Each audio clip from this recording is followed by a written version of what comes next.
find a camp near Carpenter's Rocks and set up early to allow my gear to dry. I visit the local pub, but only have one pint. It was newly renovated, had no real character, and the locals kept to themselves in a tight huddle at one end of the bar. The next morning I went up on the foreshore and took some photos. Prime real estate, right on the beach.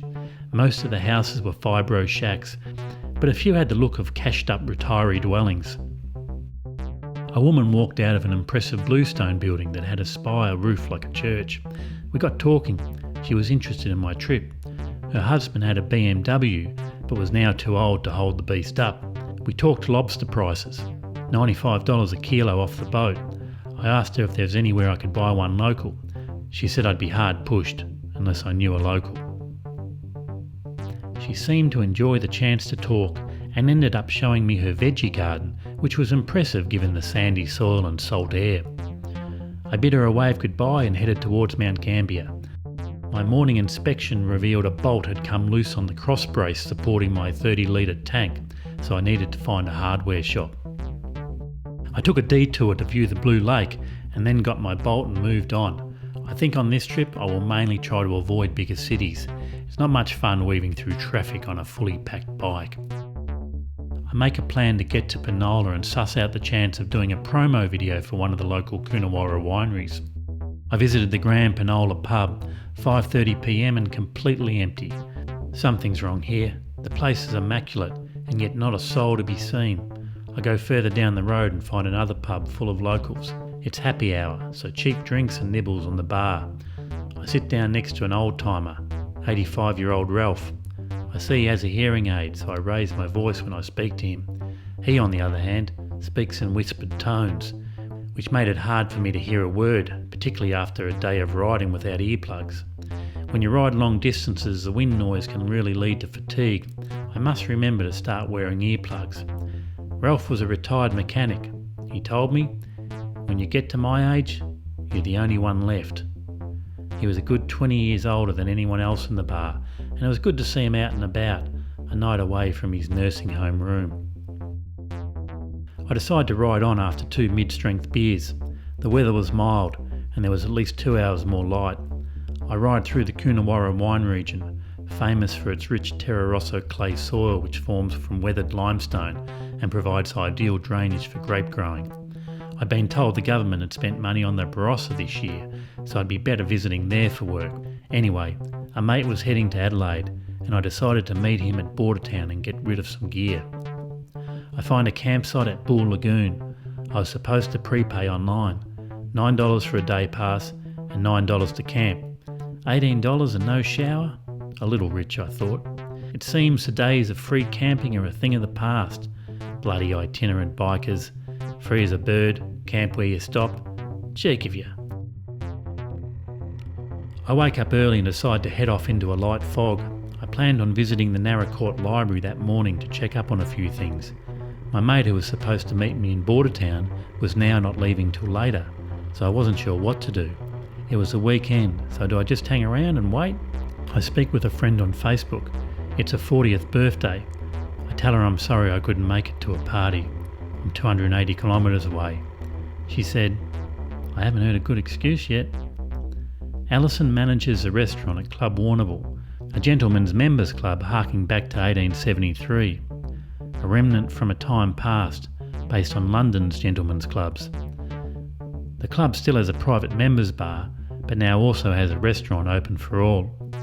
I knew Alison would put on a great show, and she was right. A 4-hour motorcycle ride wasn't a good excuse. So I have a bite to eat and hit the road, stopping only at Coleraine for a Big M and a Kit Kat. It was a great ride. Everything went well. I was on top of my game, taking every corner with ease, and the doctor didn't miss a beat. The party was a lavish affair and gave me a chance to test out my new camera in low light. Everyone was dressed in suits and dresses. I only had one pair of clean shorts, so it was formal upstairs with a freshly ironed shirt and party downstairs with shorts and work boots. Alison didn't mind. She was happy I could make it. There's something nice about a 40th. By this age, people are comfortable in their own skin. They're not out to impress anyone. They know exactly what they like. and Alison, in true form as a natural host, put on an outstanding night. I'm glad I could capture a special day with my camera. I got a text from my brother. My mum had been taken to hospital in an ambulance, some heart problem after a fall earlier in the week. I decided the next day to ride back to Ararat, exactly where I started a week earlier. So, I start again, with less gear and more of an idea of what I'm in for. Mum is out of hospital after it was discovered her potassium levels were so low she was like a walking heart attack waiting to happen. These low levels were due to blood pressure medication she'd been on for 13 years. The irony of modern medicine. I made a plan to visit 2 country pubs today, the Harrow pub, built in 1848, and the Apsley pub, which is free camping. It's funny how you never really appreciate your own backyard. Today was a stinker, one of those dry, hot days that scorched the landscape to a golden brown. I couldn't wait to get out of the flat, barren country of the Wimmera. The only break in the monotony, the majestic Grampians mountain range. As I get closer to Harrow, I notice a pleasant change in the surroundings. Huge red gum trees stand like ancient sentinels watching over the country. The distance between letterboxes and the imposing entrance gateways made me aware the farms here weren't hobby farms. These holdings had serious acreage. I get to the Harrow pub around 6:30 p.m. As Apsley is 45 minutes away, I decide to only have one drink and ride on. On these country roads, the wildlife gets more active at dusk, so I didn't want to risk getting in too late. Harrow is one of the original inland settlements of Victoria, but its glory days are long gone. On no major thoroughfare, it's been left much as it was 100 years ago. But its residents have been proactive in their attempts to keep Harrow on the map. It was home of the Butte Blokes event, where city women were invited to meet local isolated farmers in the hope of creating more families in the district. The locals also put on a show for tourists, a racy pantomime with period costumes whereby they walk the town's one main street, decoding its history. I met a local called Bruce with an impressive handlebar moustache. He was so passionate in his explanation of the pantomime show, he barely drew breath. I'm aware it's getting late. I have to hit the road now if I want to make Apsley before sundown. I take it slow, 80 to 90, assessing the landscape. Not much roadkill, still fairly warm, but still a risk. I pan the country for any sign of active wildlife. Up ahead, a mother emu and youngster sprightly cross the road. I see a wallaby or two, and then have some luck. A woman in a small SUV passes me, and I decide to tailgate her to Edenhope. 110, 120. She's going at a fair click, but I keep close to her tail. If a roo jumps out, her car will be my barrier. My method probably isn't the most sound, for if she hits a roo, I've still got to slow down in time to miss her, but it feels safer having someone go through the patchy bushland before me. I use the same method just out of Edenhope, tailing a truck towing a 4-wheel drive, the turbulence causing a light cooling effect in the dry, sweltering heat. I make it to Apsley and head straight to the bar and order a meal before closing. Local Doola Downs lamb shoulder with a sweet pumpkin puree, Brussels sprouts, pine nuts and feta. It was delicious, quite impressive for a rural pub. The Border Inn only reopened in 2014 after laying unoccupied for 3 years. 12 local farming families joined together to run the Art Deco facade hotel, concerned that losing the pub would be a death knell for the local community. Later that night the pub was pretty quiet with only 2 patrons, and only one being local. He told me he remembers a day when the pub was so full he had to get served on the footpath through a window. Talk turned to investment funds buying up local land at exorbitant prices, and the further destruction this has on the local population.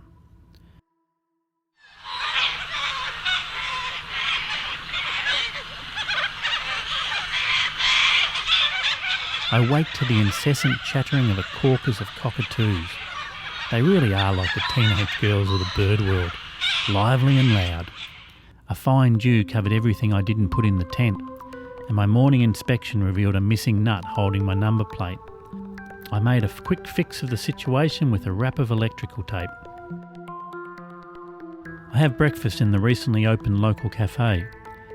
A couple from Adelaide bought it and told me their main clientele were truckies and tourists, passerbys. It's encouraging to hear these stories of rural communities attempting to turn the tide on population exodus, but it makes me wonder what the future holds for an Australia where most of its citizens reside in the cities.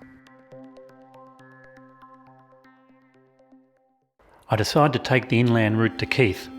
The surrounding landscape is desolate and flat. Maybe I should have taken the coast route along the Coorong. I pass through little town after little town, most appearing to just be outposts, relying on passing traffic for their subsistence. I pull in at a Belgian waffle shop. What a great idea, something different from the usual pie and sauce. After 272 kilometres, I reach the Murray River, a green refuge from the surrounding parched earth.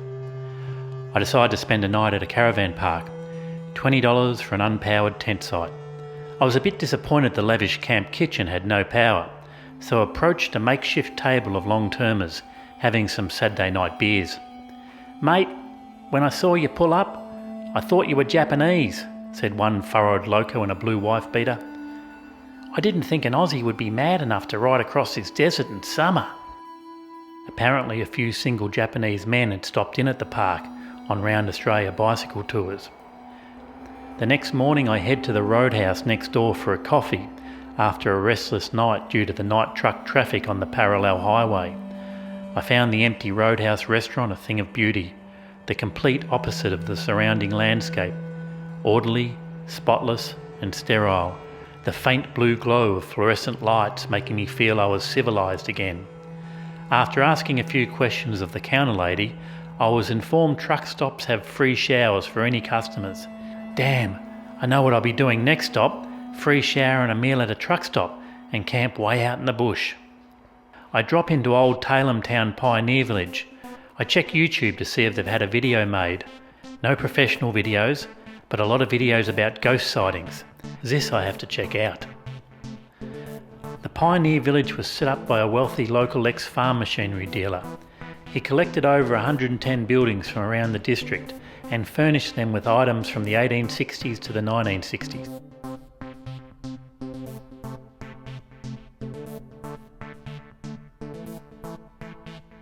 I asked the woman at the reception, dressed in period costume, about the ghost sightings. She said with the sincerest look on her face, "Yes, we have several haunted buildings here.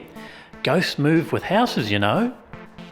So she makes a list on my map and off I go in search of the paranormal. The police station, the Emporium, the picture theatre. Hang on a minute, this picture theatre was a railway storage shed. I realise not all the buildings are representing their original purposes, but I must say the attention to detail of the trimmings did make me feel like I was stepping back in time. The site that was supposed to have the most ghostly activity was the old Woseley Methodist Church, which was set up next to headstones discarded from an abandoned country cemetery. I set up an elaborate plan to lure the ghost into revealing themselves. I started playing a morbid tune on the piano, something you'd hear in a horror movie. Surely this would upset the ghost and cause him to do something. Unfortunately, all it seemed to do was upset some wildlife residing in the roof. I ride onto Murray Bridge where I drop into the local pub to get online. I see a storm cell has just passed through Adelaide and hope it's heading seaward. I decide to do the 93-kilometre run to the Barossa Valley. I could feel a strong side wind blowing from the coast, and up ahead dark ominous clouds lined the horizon to the south. When one starts riding a bike, these side winds can be quite disconcerting. Sometimes they can violently catch your helmet or bike, making it sway to one side. But after some experience, you get used to this turbulence and brace a little towards the wind to counter its force. I approach a curvy uphill run, a biker's dream. The barometer has dropped and to my left I see a storm front. I'm hoping I can outrun it and avoid any rain. The doctor seems to enjoy the drop in temperature, and I give her a rev and she responds with a pleasing growl. I let out a maniacal laugh. These are the rides we live for, powering into uphill corners, swaying from left to right, feeling part of nature, in it, the whole visceral experience, the smell of roadkill, the whack of an insect splattering on my helmet. I pass the rise and head down into Eden Valley. At times the trees appear to bow over the road as I pass them. What a beautiful country this is. Undulating farmland with massive red gums dotting the landscape.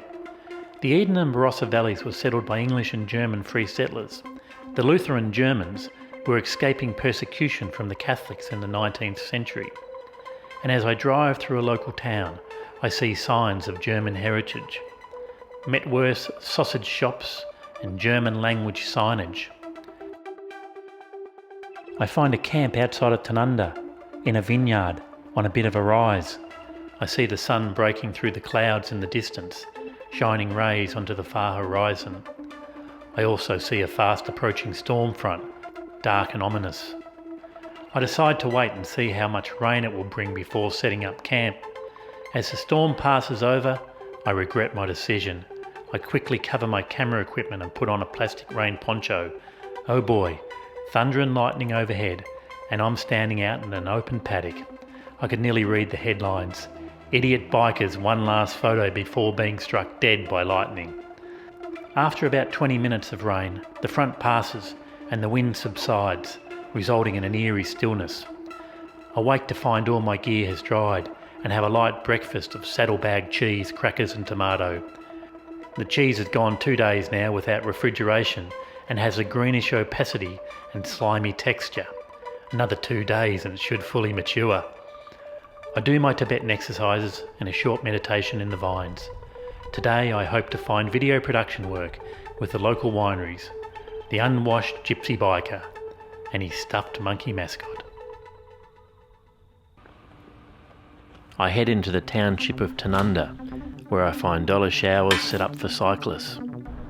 I freshen up and take a seat in my makeshift office, the local library, to devise a game plan for getting work.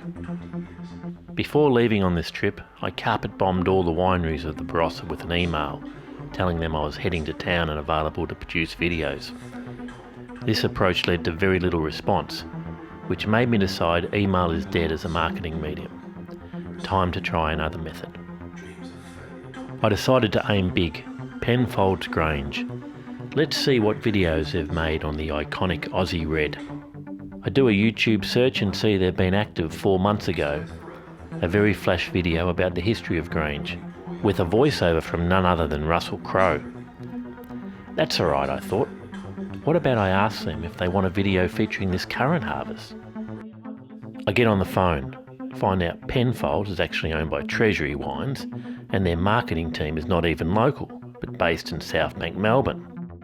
The receptionist wouldn't give me a phone number, only an email, so I'm back where I started. I try a few more wineries and get no bites at all, no real interest. At the end of the day, I visit a local craft brewery and sample some very fine beer varietals, a white ale with pear and citrus undertones, and a honey blonde with hints of orange blossom. I ask one of the owners if they've thought of getting a video made after 7 years of business. They tell me they are getting a young student to make them one for free. This attitude really annoys me. It's kind of like me asking them for a free beer, just to see if it's any good, before I decide to buy one. There and then I decide to leave the Barossa. My trip has only just begun and there is plenty of time to work on the best way to market to business as a travelling videographer. It's so good to be back on the road.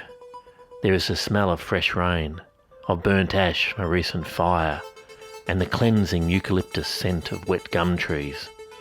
I love that smell. It's like the smell of nature revitalised. I pull into a service station to refuel the doctor and refuel myself with some chicken and chips. I've probably got to stop eating these truck stop meals, but for now, a bit of grease will have to do. A man with a large Ned Kelly beard down to his chest walks past and asks me where I'm heading. I tell him Perth and his eyes light up. This has happened a few times now. People, mainly men, seeing my bike with all the gear and approaching me with excitement about what I'm doing.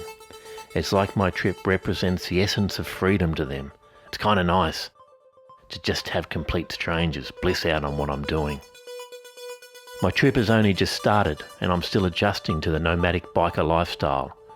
I'm aware there are stages of pilgrimage that I will go through. At the moment, the hardest thing for me is just before going to bed, those sunset hours where I'm alone. Not everyone can handle solo travel. It takes a particular fortitude. For me, all I ever wanted to do was explore the world and tell her stories. I love you, baby, but you gotta understand, when the Lord made me, He made a rambling man.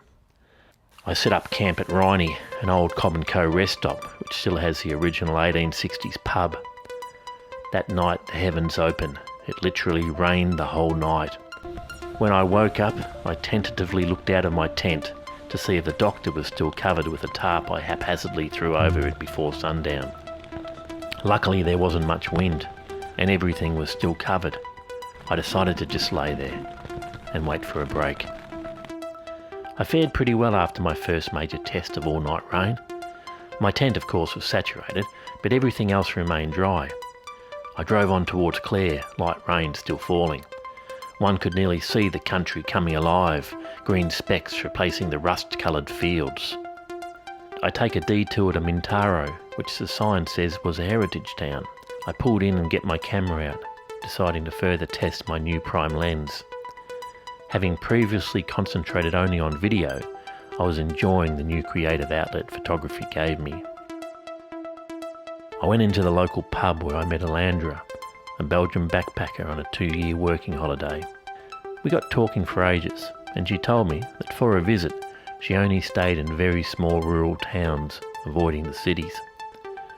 This is where you meet the real people. There's a genuine feeling of community, and I love that, she told me. As I rode on to Clare, taking an unsealed back road, I thought about Alandra's statement and my experience in the Barossa. This is why I had the disconnect. This is why I needed to leave. How can a community or business have heart or passion when its decision makers live miles away in a distant city?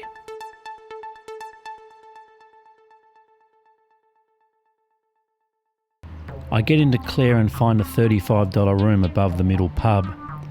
They're too small to swing a monkey and fairly stuffy, but with a fan on at night and wholesome $10 pub meals downstairs, they suit me just fine.